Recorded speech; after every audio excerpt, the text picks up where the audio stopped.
According to the Torah, the state of Israel have no right to exist. But they come so nicely, they arrest you, that's all. No, they're coming and they beat people on the head, everywhere. It's you can see that only in the social media, because the mainstream media don't show that. So you're saying Netanyahu is Amalek? Netanyahu, I didn't have to say it. This is the fact. Amalek means people who uproot people from God. Especially the Jewish people uproot from God. This is the job what Netanyahou do. And exactly he is the Amalek. No difference what the price of that is. If the price of that is killing 100 million people, they will do that. 100 million people? Everything what the price is to wipe up Jordan, Syria, Egypt, Lebanon, wipe them completely up. They could drop a nuclear bomb on Iran if they wanted to. Do you think if it comes to that, they would? I think yes, 100%. There's a Jewish hospital in Iran, funded completely by the government. Why you don't see that in the news? They just say the Iranian anti-Semites, they're Nazis. I'm going to clap first, and then I'm going to look there, and then I'm going to say, welcome Rabbi Ilhan back, and then we'll start talking. I have to speak to you, not to the camera. Speak to me, yeah. Is it in? I'm starting in 3, 2, 1. Hi, good day. Welcome to another episode of Unapologetic. I'm your host, Ashfaq Karim, and I'm really happy today to welcome back to the show for the first time, I think, in about 18 months, Rabbi Ilhan Beck. Rabbi, welcome to the show. Thank you. Hello. Thank you. Rabbi, you last spoke to me, I think it was May or April 2024. You may not remember the date, but I know you remember sitting here and speaking with me. And at the time, Israel had already killed about 40 or 45,000 Palestinians in Gaza. It had reduced a lot of Gaza. But since then, Israel has probably destroyed a lot more in Gaza. The official death toll now is 75,000. The truth is, it's probably much higher because there's many people under the rubble. There's many people unaccounted for. 90% of the buildings in Gaza are destroyed. Israel are also, through settlers and with the backing of the state, committing a pogrom in the West Bank. There's no other word for it. It's a pogrom on a daily basis. Palestinian kids are smacked by settlers or beaten up by settlers or worse. Homes are confiscated. Increasing settlement, confiscated lands Palestinian lands are being confiscated for increased settler activity. At the same time, now with the war on Iran happening, the US-Israeli-led war on Iran, vast swathes of southern Lebanon have been evacuated. Israel are bombing southern Lebanon with more ferocious intensity than they have even at the height of the war earlier. And of course, they're bombing Iran, which is a very big deal and has the potential, it's already drawn in many other nations, it has the potential to become a regional war. And again, like in Gaza, when Netanyahu invoked Amalek, again, when he spoke about Iran, he invoked Amalek. Now, I know that you are a rabbi, and I know that you are very angry with Israel's actions and Netanyahu's actions. Just to start off with, what's your response to what everything I've just said? You asked very many things in one question. I will start to begin with one, and then we will come maybe one after one. Firstly, we have to understand that according to the Torah, the state of Israel have no right to exist. Not only they have no right to go to wage wars on other countries like Gaza, Iran and Lebanon and so on. So as you can understand, in today's day, Jewish people have no right to rule the land, even not 1 inch of any land. And of course, even not in the Holy Land. The Holy Land in today's day, according to the Torah, it belongs to the Palestinian in full. Not a two-state, and not all of this. From the river to the sea should go back to the Palestinians in full. Could be the Jewish people can live there under a Palestinian government, like Jewish people living today in Iran. Even under the war, they have no problem with Jews. They have a problem with occupiers. They have a problem with the genocide.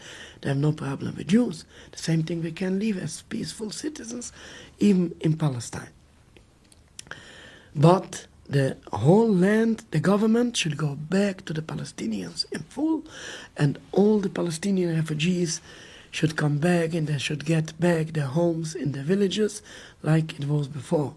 This is according to the Torah. And this is even the Zionists took the land freely, without any wars, with a free land. Especially when they're doing that on the head of Palestinian people by killing them and exiling them from the land. This doubles and triples the crimes much, much more. In the Torah it's written in the Ten Commandments, don't kill, don't steal. This is exactly what the Zion is doing. So, of course, in today's day, according to the Torah, the whole land should go back to the Palestinians in full. Even in Israel, you have hundreds of thousands of anti-Zionist Jews, strong anti-Zionist Jews. They don't serve in the army. Today, as we speak, yes, you have 55,000 of Ayot, but they refuse to go to the army. Our rabbis told them better go to prison and not in this murderous army. Yes, 55,000. But if the police catch them, they put them in jail. And you can see that on the social media, in big protests, in Israel himself, in like the Zionists beating them, not like the English police, but they come so nicely, they arrest you, that's all.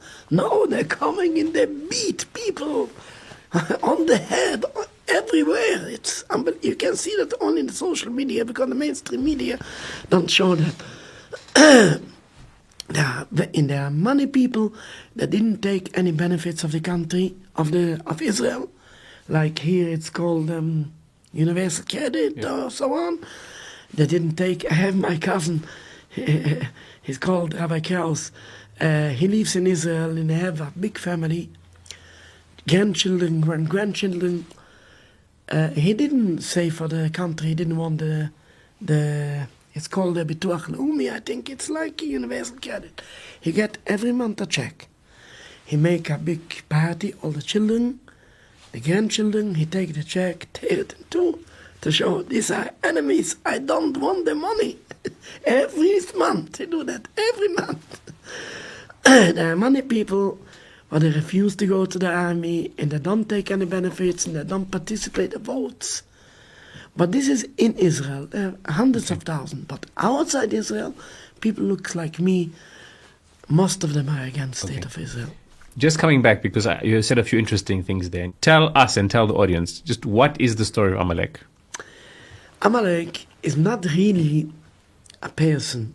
It is a person, but what means it's not really a person? Amalek is a concept. Amalek describes the people who uproot people away from God. At that time, for 3,500 years ago, when Jewish people got out from, when God took us out from Egypt, then the whole world has so in believing God, and saw the big power of God. And everybody was afraid in the walls there. No, there is a God in the world. He runs the world.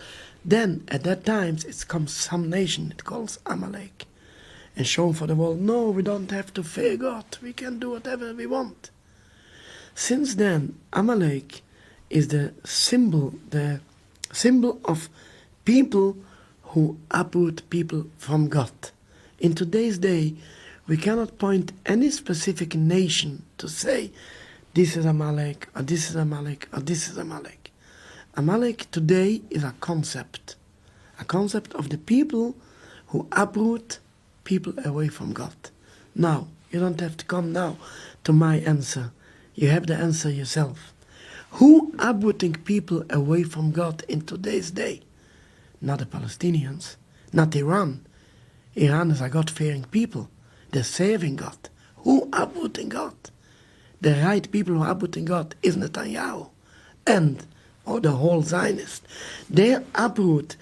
Today are 18 million Jews.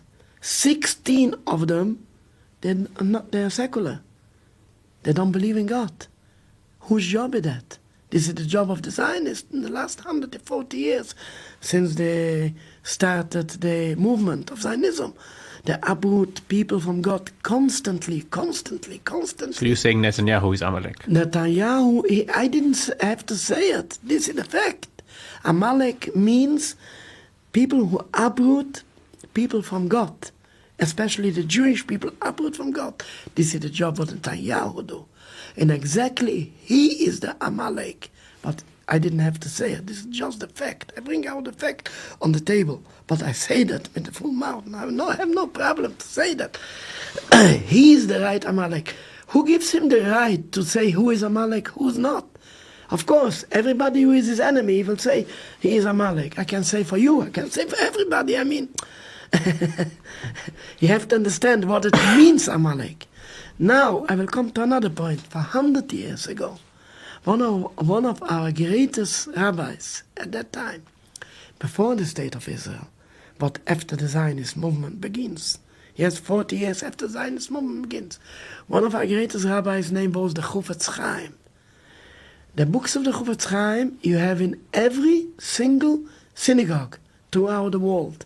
You will not find even one synagogue without his books. He was very famous, one of the biggest rabbis.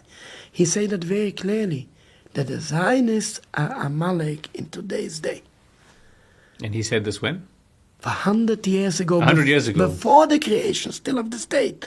Okay. When Zionism was a movement in the try with many things to bring up people to Israel to become a majority there. And they're working very hard to bring up people from Russia, from Poland, from Hungary, from Ukraine, from all these countries to become a majority at that time, for 100 years ago, to become a majority in the Holy Land. He said that at that time, that they are the Amalek. Again, his name was the Chofetz Chaim. And the reference of that is in the book of Yaqul the Mashiach, it calls. And one of her greatest followers, his name was, like my name, Rabbi Elhanan Wasserman. Also, then he was died in the Holocaust, unfortunately. I mean, he was killed in the Holocaust, Rabbi Wasserman. And he wrote it in his book, Yaqul the Mashiach. The words of his rabbi, the Chofetz Chaim, said that the Zionists are the real Amaleks in today. So, firstly, who is Netnyahu to say who is Amalek? I mean, everybody can say. Who gives them the right to say him? And secondly, if we understand what Amalek means, then we understand ourselves who is Amalek. Okay. That's all. You've been talking a bit about this, and another thing that's also invoked a lot by Netanyahu and other people, especially Smotrich and Ben-Gvir, is the idea of Greater Israel. Now, many people who see Israel, creating chaos in the region now with the Iran war, attacking Syria, attacking Lebanon, believe there's a project of Greater Israel. What's your thoughts on the project of Greater Israel? Give a look.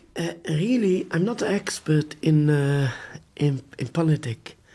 I'm an expert in our religion. And you're asking me now a political question. I can tell you just what I think, as I have to study the ideas of Zionism as know your enemy, how to fight against them. So I have to study the book of Herzl, Ted Herzl, and what was his achievements and what they want. So I can just tell you from this side, but however, what's going on in the political world, really, I can say that I don't know. It could be that I haven't got the right view on that. However, as I understand that the achievement of the goal of Zionists are to get a safe Israel. Of course, they want the biggest borders from the river to the sea. Yes, they didn't want, they want all the Muslims out of that, all the Palestinians out completely. The whole West Bank they want to take, the whole Gaza, everything they want to take, the whole Israel with the Golden Heights, with everything they want. In that they want to be 100% safe. No difference what the price of that is. If the price of that is killing 100 million people, they will do that. 100 million people? Everything what the price is. To wipe up Jordan, Syria, Egypt, Lebanon, wipe them completely up. If they need that for their security, they will do that. They have no problem with that. They haven't got even normal human feelings. They see only themselves. Selfish for themselves, what they want. And this is what they want. But I don't. Is the idea, sorry to interrupt, is the idea to conquer all these lands, or do you think the idea is just to create so much chaos in those lands so that they can control as much of Israel and maybe beyond Israel as they like? It's not only chaos. What they like could be they want 500 miles around Israel to be empty. Something like that. To make sure that nobody can hit them. They want to make weak all the countries around them. But I don't think they want to become leaders on the whole world. They want their own country, but a safe country. And there is no price what is too big for them. So when you say there's no price, like right now there's a war going on and Iran is being bombed a lot, and Iran is a strong nation, I mean, in terms of their army, etc. So do you think if this war continues, do you think it's like, I mean, when you say they'll kill 100 million people, the implication is they could drop a nuclear bomb on Iran if they wanted to. Do you think if it comes to that, they would? I think yes, 100%. 100%? Yes. They wouldn't think twice? If they will feel they will have to do that, in my eyes, yes. And in terms of, I mean, another thing that's happening right now with beings. the war. I mean, what's happening also in the war is Iran is retaliating by hitting American bases and hitting strategic assets in the Gulf countries, in Qatar and the UAE and Saudi Arabia and Oman and Bahrain, etc. I mean, so what you're saying is there's no care for the Zionists, that if these countries get hit, if their economies get depleted, if anything, they'd probably be quite happy with the fact that these countries are now fighting with each other. They don't think even about other people. It's not like England, but our government, I didn't come to say if it's right or it's not right, I'm not in the political world, yes, but they are caring for other people. If he go out to a war with France, he will care about the civilians. They don't care nothing. They don't think nothing. They don't think that. They think only about themselves. And no price is too high for them. No price is too high for them. It's not like America. It's not like the UK. It's not like all the... Are you saying this because of what you've seen them do in Gaza and what they're doing in Lebanon? Or would you have said this 10 years ago as well? I would say that also in 10 years ago. This is really what our rabbi said, that Jewish people, if they're gone away from God, they are worse more than animals. Your rabbi said this? Yes, this is in the Talmud, very clearly. Okay. Very clearly. So this is a famous rabbi? This is a Talmud saying. Oh, the Talmud says it itself? Everybody accepting that. Jewish people, if they are close to God, they are holy people. They are chosen people. They're serving God, and they are holy people. But if they got away from God, they are worse than animals. And that you can see that with your eyes. You told me about the war in Gaza. The war in Gaza was the first war. Yes, this already 77 years full of wars. And we see that every time. Yes, I myself, I born in Jerusalem. Yes, my mother told me what she saw in 1948. I didn't want to say that. I cannot say that. What she saw, how their behavior was against the Palestinians. Crazy. And what's happened to Sabra Shatila? You know, all these things what they're doing already for centuries. Not centuries, I mean for 77 years. And before years. that, a few years before that also in Palestine. But yes, what they're doing. But my mother remembers that. She saw that with her own eyes. My father told me what he saw at that times. My father passed away already, but he was 1948, he was about 20 years old, and he saw everything. He told me everything what he saw with his own eyes. The Zionist is not like the Western countries where they're thinking about civilians. No, they don't think about nobody. They're selfish completely. They're thinking only about themselves. How does that work? I mean, the thing is, how is it that, I mean, what you're saying is that the Zionists, and we've seen, for example, we see when they bomb Gaza, they have these parties where they go and they see the bombing. We see now when they are bombing Iran and they're bombing Lebanon, you see people, if you see Israeli media and you see Israeli YouTubers, you see a lot of celebrity language. You know, they're celebrating the fact that people are dying and being bombed. But you're saying that this is a thing which is, like, if the Zionist is a lot more deadly in terms of their intention, you're saying this. than like, Western imperialists or, other imperialists, because there's lots of imperialism in the world. Why? Like, how does that work? Look, a Jewish person, God has created the Jewish people to be connected to Him, to be believers in Him. And if they leave it away, they lost the faith in God, they lost the humanity. They lost completely the humanity that you can see with your own eyes. You're asking me why it is? I can understand that this is more deeply to explain it, but you can see the fact. You can see the fact. When England going on a war, they are caring about all the civilians. And if they hit some civilian... Sometimes. Okay, but they apologize if something happened. They have no problem. Like they're celebrating. Killing children in Gaza, they're celebrating. They say they are creatures. We may kill them. Netnyahu say they are animals. They are nothing. We may kill all of them. They don't care about them at all. Completely. I mean, you can see that with your eyes. Unfortunately. I mean, people when they lost the believing in God, they lost everything. They lost the humanity. They lost completely. How do you feel? I mean, these people are acting in your religion. They're acting in the name of your religion. You are obviously a devout Jew. You love Judaism. You are hoping that Judaism thrives in the world, that your children and grandchildren and many generations can continue to practice Judaism. When you see so many people who say they are Jews behave in this way, how do you feel? What are your concerns about the future? Give a look. Again, I'm coming from my religious point of view. We believe that the bad side will have the end. This is, again, not my words. It's written in the Torah, and the reference of that is in Numbers 14, verse 41. It really was about a similar situation when God took out the Jewish people from Egypt. And then He commanded them to stay in the forest for 40 years. I don't know if you learn sometimes the Torah, but there was people that didn't agree. They say, no, we want to go up the Holy Land, even by force. And Prophet Moses told them, no, stay in the desert for 40 years.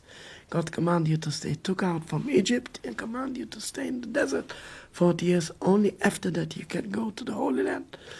But these people didn't agree. And they gone up. Then Prophet Moses told them, why do you rebel against God? You will not succeed. And then that's what happened. They tried to go up and there was all of them killed. Yes, a rebellion against God cannot be succeed. As long as the state of Israel is a rebellion against the Almighty, you command us to stay in exile and not to rebel against Him. And what the Zion is doing a rebellion against God, they will not succeed. Again, you look today, political eyes, they are strong. They are very strong. And all the strong countries support them. And with political view, you see that they will succeed for the next 1,000 years. But again, I'm coming from the religious point of view. In the religious point of view, I'm 100% that they will come to an end. And this is not my words. First, it is the words of the Torah. And then again, many rabbis of our great sages told that already before the creation of the state of Israel. Like I mentioned before, the Chofetz Chaim. He said it also that even they will agree to create a state, this is only till a certain amount of time. It will come, the end. I'm sure on that 100% that the end will come. We hope and pray for a peaceful end. Nobody looks for bloodshed. However, the day will come to an end 100%. Now, of course, when I see they're uprooting so many people away from God, 16 million out of 18 are non-believers today, by the influence of Zionists, of course, this makes very bad feelings. And when you don't believe in the Jewish principles, it makes feeling lost. Okay, we are finished. Another generation, 2-3 generations, we are finished. Okay. But we know that this will not be the case. They will come to an end, and we will succeed at the end. Okay, so you say you call like the majority of, I mean guessing not world Jewry, but 16 million out of 18 million non-believers, and the reason you say that is because they don't, according to you, believe in those 13 principles of Judaism. But I mean, they would see themselves as Jews, though, right? Yeah, they but can. you wouldn't see them as Jews. No, I'm just clarifying. Yeah, the same like a secular Muslim will see themselves as a Muslim. Okay, I understand that point. So, I mean, we've discussed Amalek and we've discussed the Promised Land in a way when we discuss Zionism and Judaism. Can you tell me more about some of the other sort of theological arguments that people inside of Israel, I mean, in your view, would be wrongly used? Like, for example, building the temple again. There's discussions about, for a while now, there's been a few movements within Israel that are trying to desecrate or destroy the Al-Aqsa Mosque because they want to build a temple. The other issue, there's another thing about the red cow. There's the idea of the Messiah that you spoke about. Tell me, from your perspective, what's their wrong interpretation of it, and what should be the correct interpretation of these things? I will split it in a few. Yes. Because I didn't want to make a long thing. Firstly, we will speak about the Messiah, because this is serious. The other one is just fantasizes. It's not reality. I will come back to that. But Messiah, this is a reality. We Jewish people, we believe in a Messiah. We believe that Messiah will come. But don't make a mistake. The Messiah will not be another Netnyahu. He will not kill innocent men, women, children, just to grab a land. The purpose of Messiah will be to bring back all the people of the world to serve the same God.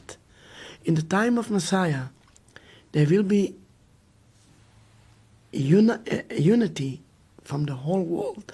Messiah will not come with physical power at all. In our scriptures, Messiah described uni v'hoiche v'lachamor. That means a poor man coming on a white donkey. We don't know what it means. Today is no donkeys. Like many prophecies, we will not only understand that when it will become a reality. However, Messiah is not described as a strong person. I come, I'm the king, I will kill everybody, my slave, blah, blah, blah, blah. No. A poor man coming on a white donkey, that's all. Messiah will not come with physical power, he will come with spiritual power. In the heart of all the people. At that time, Jewish people with the Palestinian people will not be on two sides of the fence. They will be on the same side of the fence. All of us together will go up, will serve the same God in harmony and peace. And the Holy Land, this is a holy place. It is a holy place all over the years. And the Holy Land will be the main place where people will come and to serve there closer to God. Even people will live in the whole world, but they will come up there to serve God, to be closer to God in the Holy Land. But it will be not only us, it will be us, with the Palestinians, with all the people. This is our belief in Messiah. Messiah will not come and kill people, innocent people, for nothing. Just what's the in your view, what do you think is the idea of the Messiah in the minds of the settlers, for example, like people like Daniel Weiss or people like Ben Gavir or Smotrich? I mean, I'm sure you haven't spoken to them about what they think, but in your view, what can you imagine their view on the Messiah is? Yes, you have to split it. Netnyahu is an unbeliever. He don't believe in the Messiah at all. Yeah, hence I left He's him just out. using that. Yes. But the other people, the settlers, and the other people, what they are believers, they are completely confused with the religion. They're taking many things out of context and put it on the wrong place. Like, let's say about the settlers, yes? The settlers say they are religious, but they see with their own eyes that the goal of Zionism is to uproot people from God, take away people from God. So how do you put it together? You are a believer or not? You want all the people to become believers, or you want all the people to become unbelievers? You are a believer. What do you want? Exactly. How do you serve these people what they uproot away people from God? How do you save them? They are completely confused in their minds, in the taking also out the concept of Messiah from the right concept, in the same Messiah means like Netayahu, he is the Messiah or something like that. This is what they thinking about the Messiah. But to know what Messiah is not something that you can Google on the internet. You have to read the real holy Jewish books to understand what the concept of Messiah is. And it's very clear. If you look in the books of the prophets, the 24 books, you will see very clear the purpose of Messiah and what he going to do if a Messiah will come. It's written in Psalms, yes, chapter 97. It's written hundreds of times in Psalms. I'll just give you one example, but it's hundreds of times. Hashem mulach tugel huretz.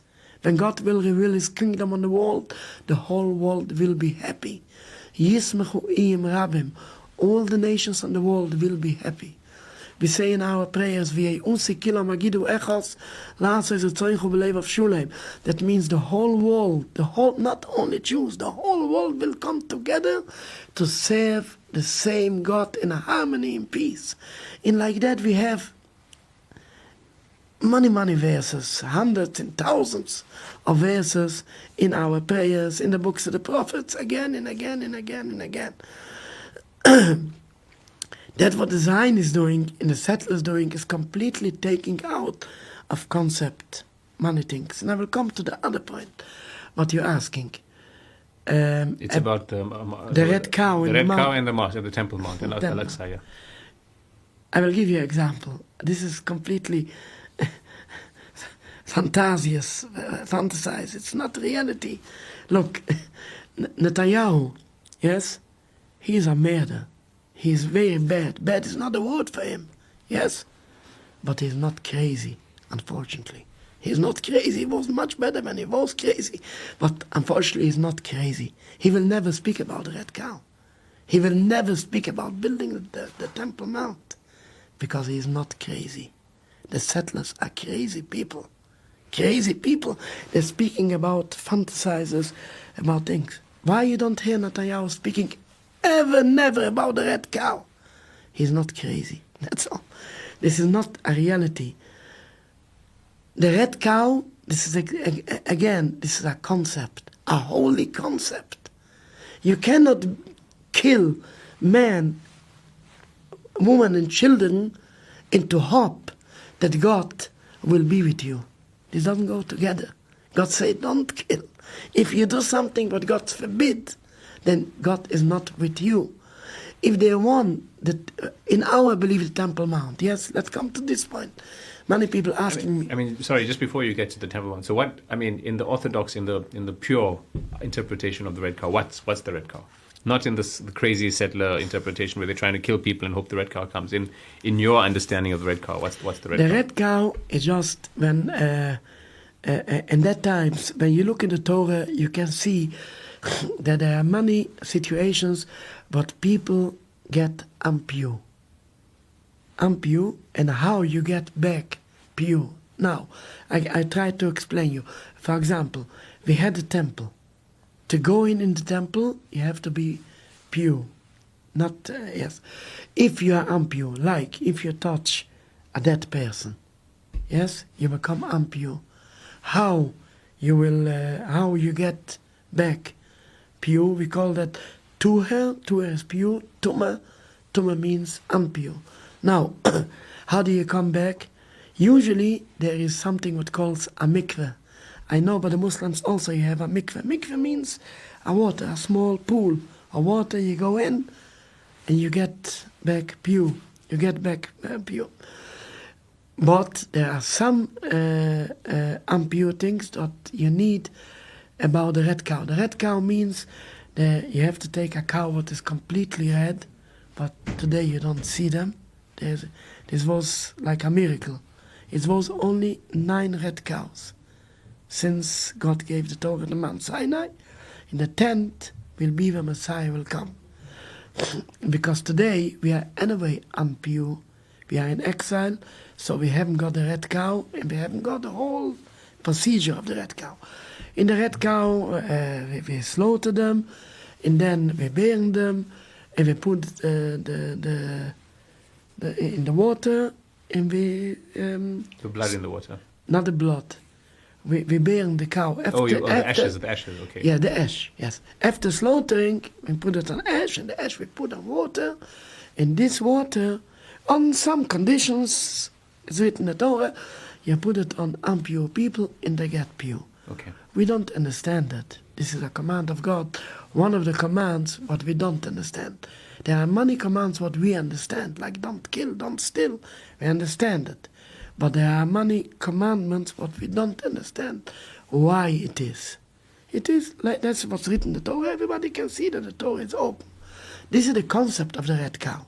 Now, after we gone out of the Holy Land, yes, so we are anyway impure, so the red cow goes out of use. We don't need them anymore. The next time we will need it, the Messiah will come. Then we will have the red cow. Okay, so now the Temple Mount. Now I will come to the Temple Mount. But I come from a different angle. I come back to this. Sure. The same thing, many people asking me if we believe in the third temple, in where it's going to be built, in what I believe. Again, the same thing what I say about Messiah. To understand the concept of the Temple Mount, it's not something what you Google on the internet. You have to look in the books of the prophets, learn about it, to understand what it is. In our scriptures is written that the third temple will come down from heaven, a temple of fire. And we will serve God in this temple. Now, we can understand it? No, we cannot go into fire. We don't know how, and what it will be, how it will be. It is not something what we can build with our hands. Yes, this is something we believe in. Wait and see. The Messiah will come. It will be much more spiritual world. And this will happen many spiritual things what we cannot understand in today's day. However, this is the Jewish belief in the third temple. How it will be built, who will be built, what's going to happen, like we don't understand how it can be that we will serve God in a temple of fire. The same thing we don't understand exactly what will happen. It's written in our scriptures. God will build the temple with fire. We don't understand what it is. Let's wait and let's see, and that's all. But one thing what we know 100%, that at that time there will be peace on the whole world. I will have to touch another point here, very important point.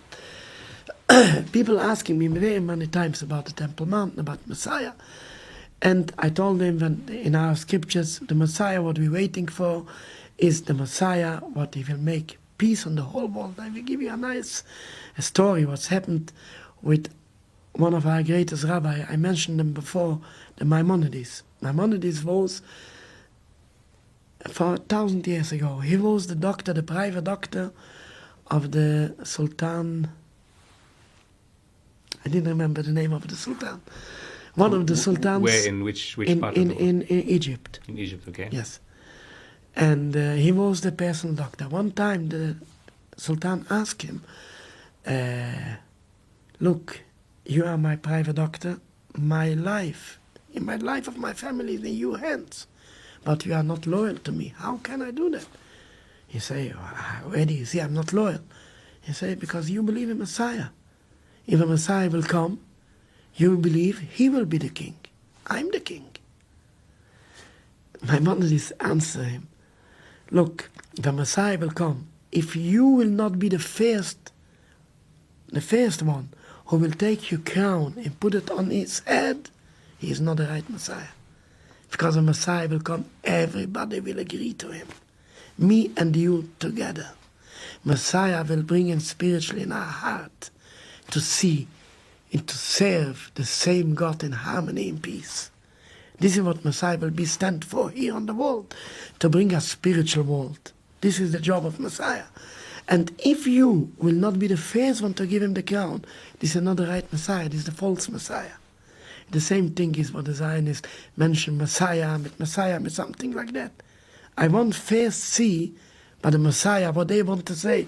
Netnyahu, the Messiah, I want to see that everybody agrees with him. Unfortunately, thanks to God, that 90% of the world are not agreeing with him. So he's not a Messiah at all. However, I mean, but do you think some people see him as a Messiah in the like some Zionists? the The settlers see him as a Messiah? crazy people. As an actual Messiah or just as a hero or champion? Or do they actually call him the Messiah? They give names Amalek for who they want. They give name of Messiah for who they want. Messiah, the job of Messiah is to bring people close to God. This is the job of Messiah, the whole job. What he will do on this world is to bring people together to serve God. What is the job of Netnyahu? To take away people from God, to kill people, to make hatred between people, not to unite people. Exactly the opposite what Messiah doing. But these people are crazy. The settlers are crazy. And they're giving names. Everybody can give names.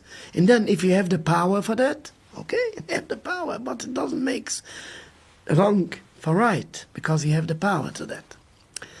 So I come back to this point, what people asking, okay, I understand everything what you say about Messiah, about the Temple Mount, fine. However, you believe when Messiah will come, then the whole world will serve God. In which way? The Jews believe in the Jewish way. The Muslims believe also in a Messiah. They believe there will be the Muslim way. The Christian believe it will be the Christian way. So again, you have something why to argue and to kill each other. My answer to that is the religion. This is very, very important to understand. The religion was never the problem. The problem is forcing up other people, occupying other people, forcing up to think, to do what you want. This is the problem. But the religion itself has no problem. I give you the example. You are a Muslim. Can you sit down in a coffee shop by a cup of tea with a Christian friend? Me and you are sitting here having a good time. Yeah. By a cup of tea, sharing the belief. You explain him, you believe in Messiah, he explain what he believe. You don't hate each other, you're good friends. Let's wait and see, that's all. The religion itself, it's not a reason why to hate each other.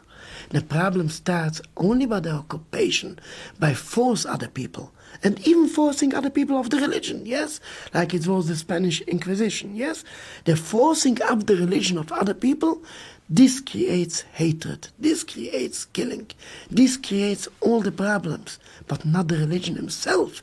The Christian religion, the Muslim religion, the Jewish religion, they can live together in peace. They have no problem as best friends. Like the Sultan in Egypt, his doctor, his private doctor, was a Jewish rabbi. And not a Jewish rabbi, one of the famous Jewish rabbis, Maimonides, was his private doctor. Because the religion himself is not a problem. The problem is to force up on other people. So I come back to the point. We have our belief in Messiah. You have your belief in Messiah. The Christians have their belief in Messiah. There's no problem. We can live together. Just wait and see. That's all. I believe, you believe, that when Messiah will come, everybody will recognize what is the right on the world. Okay, let's wait and see.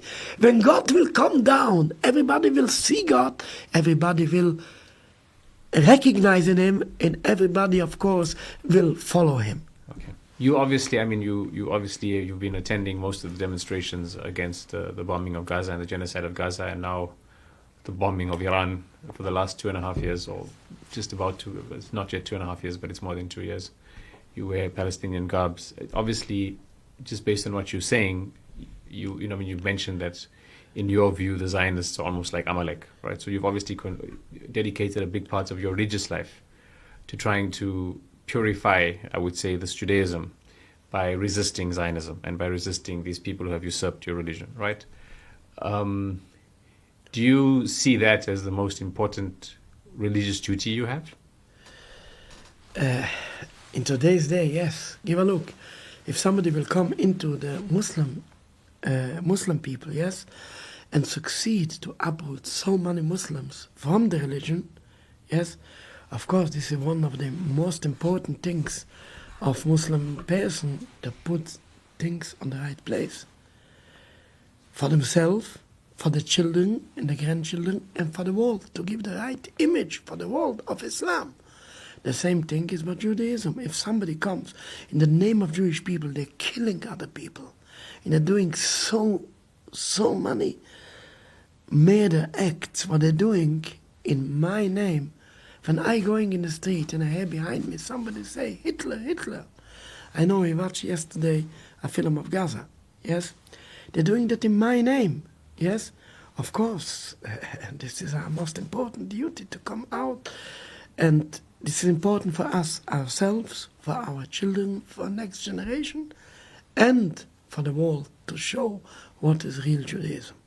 We've seen all the destruction in Gaza and in Lebanon, yes, and in Iran and everywhere else, which is now being portrayed by a state which says it's a Jewish state, right?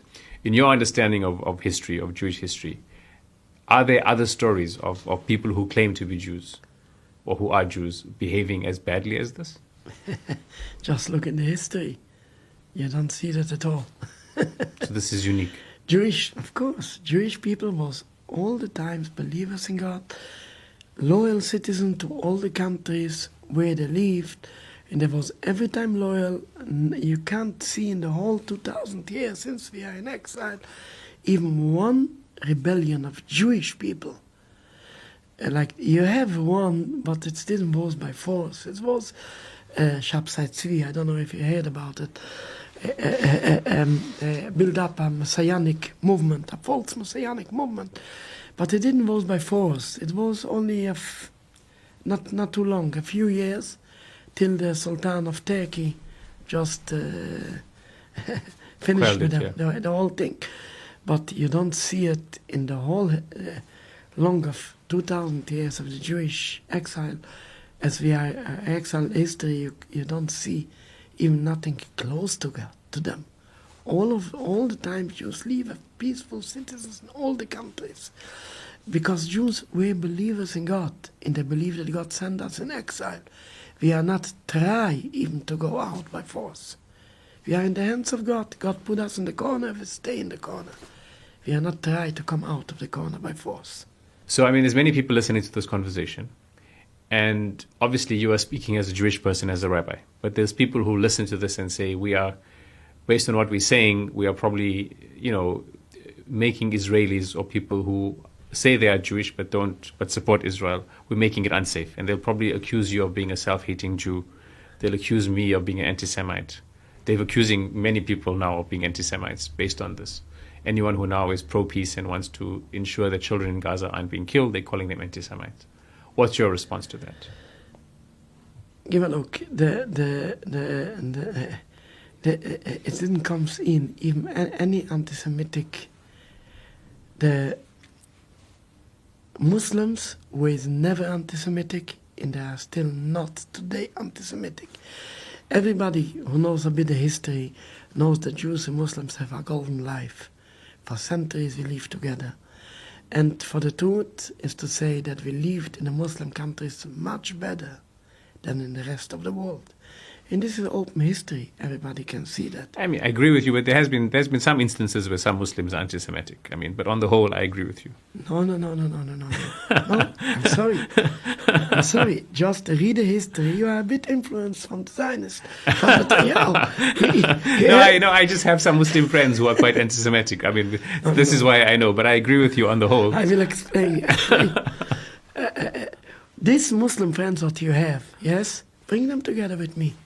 No, they will love you. Yes, 100%, because they are not hating Jews. They are hating occupiers. They are hating the genocide. This is exactly what they're hating. They have nothing against Jews at all. Look, I came from Jerusalem, yes? I'm already 7 generations there in the Holy Land. We gone out, we don't want to live under the Israeli government. We gone out in 1970. my whole family again out. It's not only my family.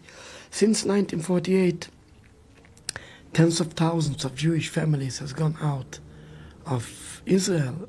Even today, in my area, Stamford Hill, there are about 150 families. They came out only the last 10 years.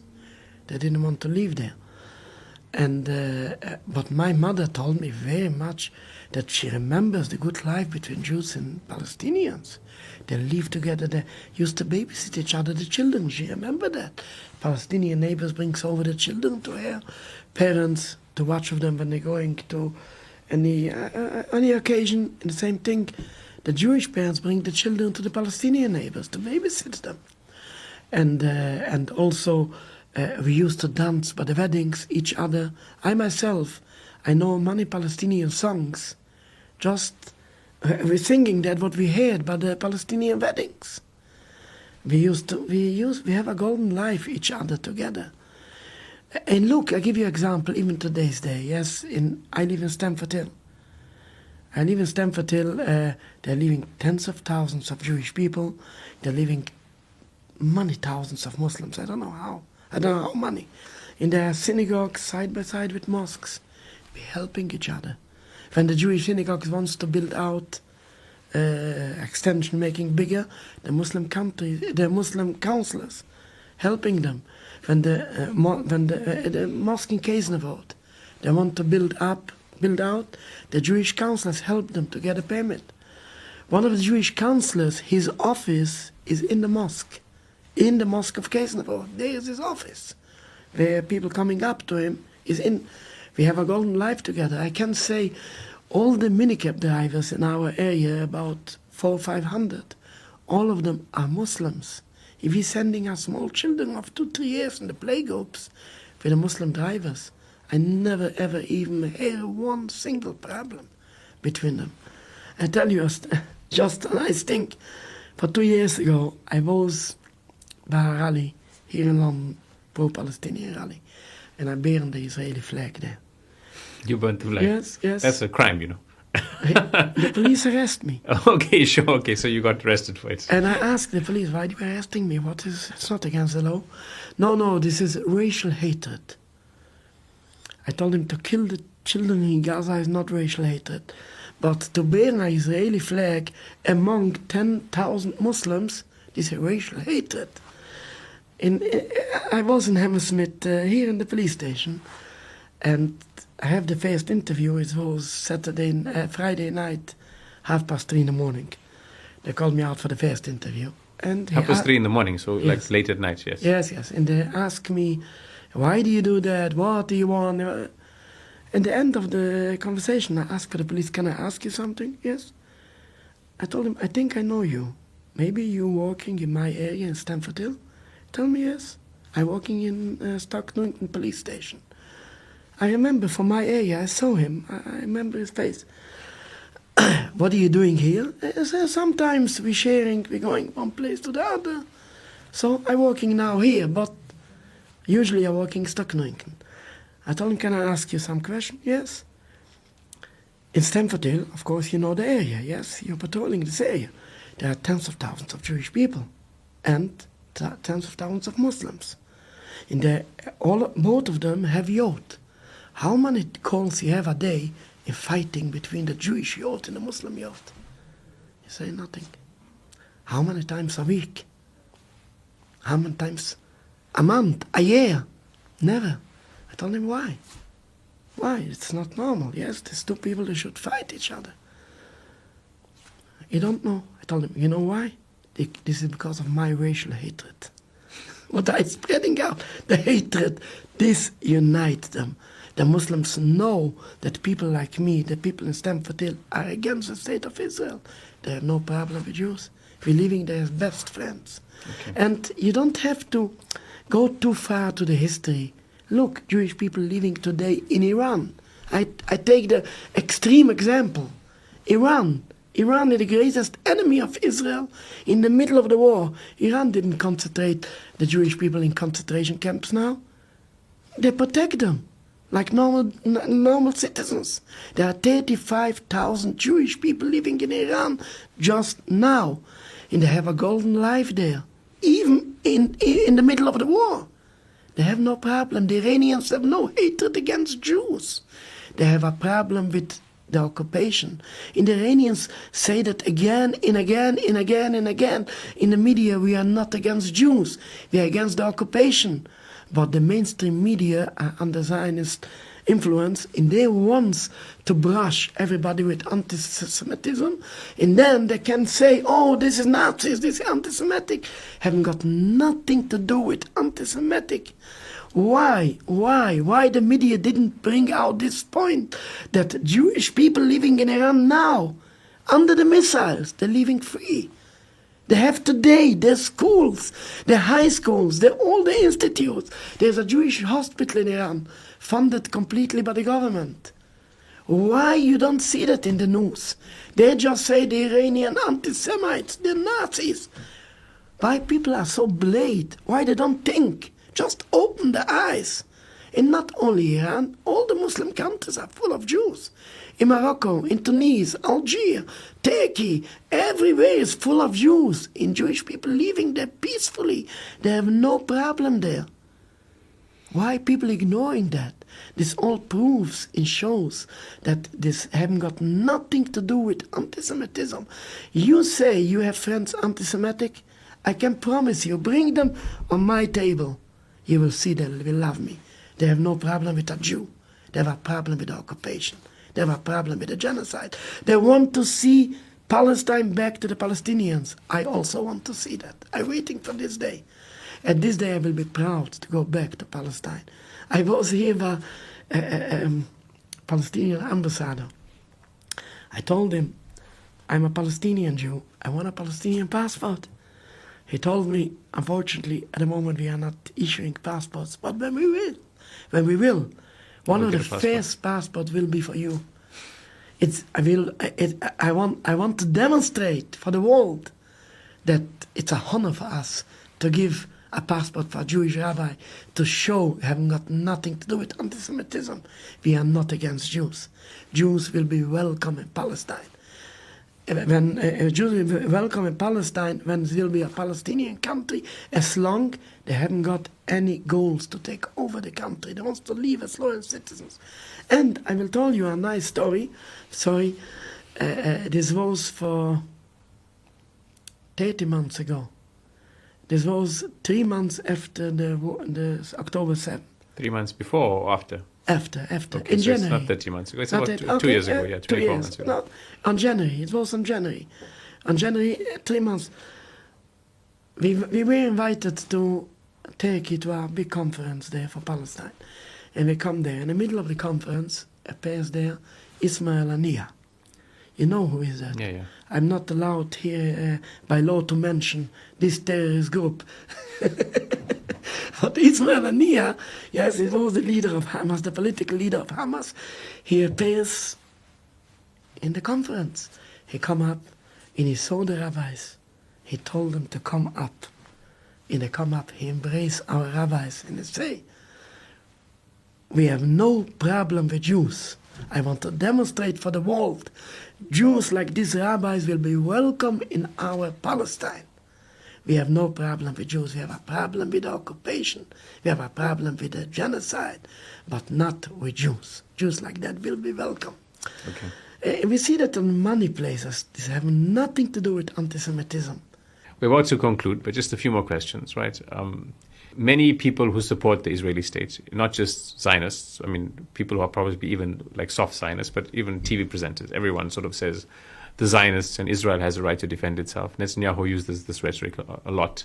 There is this idea that because of what happened in the Holocaust, the Jews should have a state of their own so that they can kind of be safe. What's your thoughts on that? Really, you ask two questions, but I will try to answer that firstly. That would say that the Zionists have the right to defend themselves. But who gives them the right to be there in the first place? It's not their land. You cannot rob away someone's house and then to say, I have the right to defend ourselves. Give back the house to the right owner. then you don't have any enemies. You're not in danger. You're in danger because you took away someone's house. Give back the house. Who gives them for the Zionists the right to take away the land on first hand from the people who used to live there? They bring up Jewish people from the whole world with money tricks to become a majority, to take over the land. Everybody knows the history, knows Jews was only 10%. It may be less than that, 400 years ago, in the Holy Land. The Zionists bring up a majority with money tricks, and then they take away the land from the right owners, from the right people who used to live there, and they say, I have the right to defend myself. Who gives you the right to be there? And I might have to say more. Even I don't want to go in politics, but no one on the world have the right to take a country from the people who live there and give them from another people.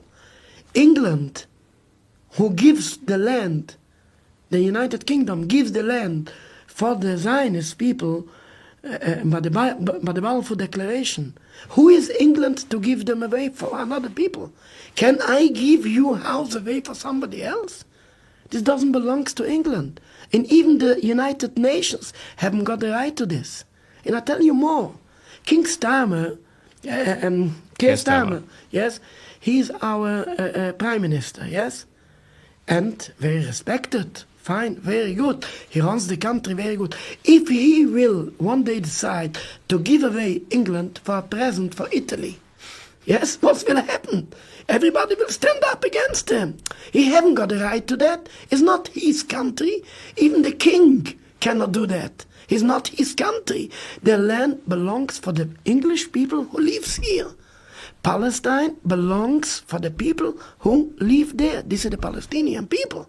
That's all. Nobody in the world, not the UN, and not the United Kingdom, and no one on the world have the right to take away this piece of land and give it away for other people where they like them. Nothing will make this right. This wrong will never become a right. No difference who done this wrong.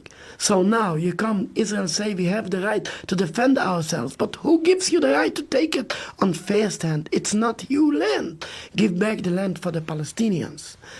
And now I come back to the other question what you're asking about the Holocaust, that Jews gone through a Holocaust and Jews need a safe country, and the Zionists say we will save you and we will give you a safe country and we will save all the Jews in the whole world from anti-Semitism. I didn't have to answer. I just say, open the eyes. In today's day, where is the most danger place for a Jew? Yes, not for a Palestinian, for a Jew to live. The one place, Israel. We live in the whole world. Nicely, peacefully, we have no problem. I live here in England nearly 40 years. Yes, I never saw a soldier on the street. I never see somebody going with guns. We don't see that in the street. This means a safe country. Israel, every small child grown up with soldiers, with guns, with tanks, with all of this. This is a safe country. Every day, another bomb, another killing, another This is the most unsafe place for a Jew. For a Jew. We live in the Muslim world much safer than in Israel. Jewish people have a golden life in Iran, a golden life in Morocco, a golden life in Turkey. Everywhere, Jews live peacefully. The only danger place for a Jew to live is the state of Israel. Did they bring any safeness for Jews? They only bring hatred, killing, and danger for Jewish people. They say they're saving Jewish people from anti-Semitism. They're only raising anti-Semitism all over the world. Since the Second World War, anti-Semitism goes out of fashion. And everybody who say even one word what looks anti-Semitic, he have to apologize. Who raising anti-Semitism in today's day? As I told you, I going in the street and I hear behind me Hitler. That means he watched yesterday a film of Gaza. They are raising the anti-Semitism all over the world. They bring in Jewish people into danger. Why do you mean it's happened in Golders Green with the ambulances? What's happened there? Why? This is only because of the war in Iran, because of the war in Gaza. People get so angry, and people, unfortunately, mixing up Jewish people with Zionism, because secular Zionists, they cannot identify. But they see people like me. Oh, he's the Zionist, he's the Jew. They're mixing up between Judaism and Zionism. So this has happened. I mean, you know what I've been speaking about, ambulances and all this. This is, they're erasing all the anti-Semitism, and then they come to cry, oh, this is anti-Semitic. I say every time for the police, they're coming to protect us and protect in our neighborhood. I told them, I'm very thankful you're coming to protect us. Very nice, very good. But you don't need. You don't have just, we take out one Palestinian flag and this will answer all the questions. Finish. We don't need it. We don't need the police protection. The Muslims don't hate us. They hate Zionists. When they will see we are against the state of Israel, they have no problem with Jews. You will don't see even one incident. So again, I come back to the point. You're speaking also about affairs. The Zionists don't saving Jews. The Zionists just creating hatred against Jews and making Jews in danger. And what you speak about about what's happened in the Holocaust, firstly, before we going in any explanation, the Holocaust doesn't justify to rob away land from other people. If you want a land, go claim from the Nazis to give you a part of their land. I don't know, there are no Nazis today. I mean, go to them, go to Germany to ask for a land. What, the Palestinians didn't make the Holocaust? Why they have to pay the bill what the Nazis has done? I mean, this is completely unreasonable. If the nations in the world wants to help Jewish people, fine. Say for America, give them the state of Florida for the Jewish people. We are also not allowed to take that. As we are in exile, we have sworn by God not to go out of exile. However, if you want to give them, give them. Say for England, please, give them Newcastle for Jewish people. Very nice. What do you want from the Palestinians? They didn't make the Holocaust. Firstly. Secondly, as I told you, Zionism don't save Jewish people from a Holocaust. They're only bringing anti-Semitism on that. It's been a difficult 2.5 years, especially, and I mean, it looks like war is not going to stop anytime soon, although we hope it does. War with Iran and a bigger regional war. What's your thoughts on the future? Yeah, look, I'm not. I'm a Jewish rabbi, but I'm not a prophet. But I can just say, from the religious point of view, I mentioned it before, according to the Torah, the state of Israel will come to an end. It's written in the Torah in Numbers 14, verse 41, a rebellion against God cannot be succeed. The state of Israel will come to an end. We hope and pray to a peaceful end. And that the whole land from the river to the sea will go back to the Palestinians. How it will happen? I know people say, oh, I say every time I pray to God, it should happen in a peaceful way. People say, oh, cannot be, this will cost millions of lives. I say every time for people, no, just open, remember yourself what's happened for 35 years ago. I don't know if it's in your times. It was in my times. Yes, and it was 1990 when the USSR disappeared. The USSR was one of the second world power. It was one of the greatest powers. And for people to think that the USSR will come to an end, people think this cannot be, this will happen with millions of lives. It didn't cost even one single life. Even not one single life. In the second example, you see that in South Africa. It's cost lives in South Africa, but not so much as people think it will cost millions of lives. It's cost much, much, much less than this. So that proves that there is a way. If there is a will, there is a way. And this is always my message to the United Kingdom and to the United States and to the EU, where they're helping Israel so blindly. Could be they have a good intention, they want to help Jews, and they're mixing up between Jews and Zionists, and they want to help Jews. Could be. And I'm not a God to judge their intentions. But the deeds, what they're doing, is completely wrongly. They don't help Jews with the state of Israel. The state of Israel just bringing Jews into danger. If you want to help Jews, please bring a peaceful end to the state of Israel. And again, if there is a will, there is a way. And the USSR is the proof of that. South Africa is the proof of that. The state of Israel will come to an end, we hope, in a peaceful way. The land will go back to the Palestinians. It doesn't mean that Jews have to be killed. No, we can continue living in Palestine like we live in Iran, like we live in Morocco, like we live in Turkey, like we live in Iraq, like we live in all Muslim countries peacefully. We can continue live in Palestine, but give back the government completely to the Palestinians, from the river to the sea. And then Jews and Muslims can live there together, side by side. And again, under a Palestinian government, under a Palestinian flag. And again, according to the Torah, this will happen. I'm not a politician, but this will happen according to the Torah. I just say that, again, from the Jewish perspective, from the Jewish religion, from Numbers 14, verse 41. The state of Israel will come to an end. Hopefully it will happen in our days. They will come to an end, into a peaceful end. And the land will go back to the Palestinians. I hope that I will see that in my lifetime. Inshallah. Rabbi Ilan Beck, thank you so much. Thank you.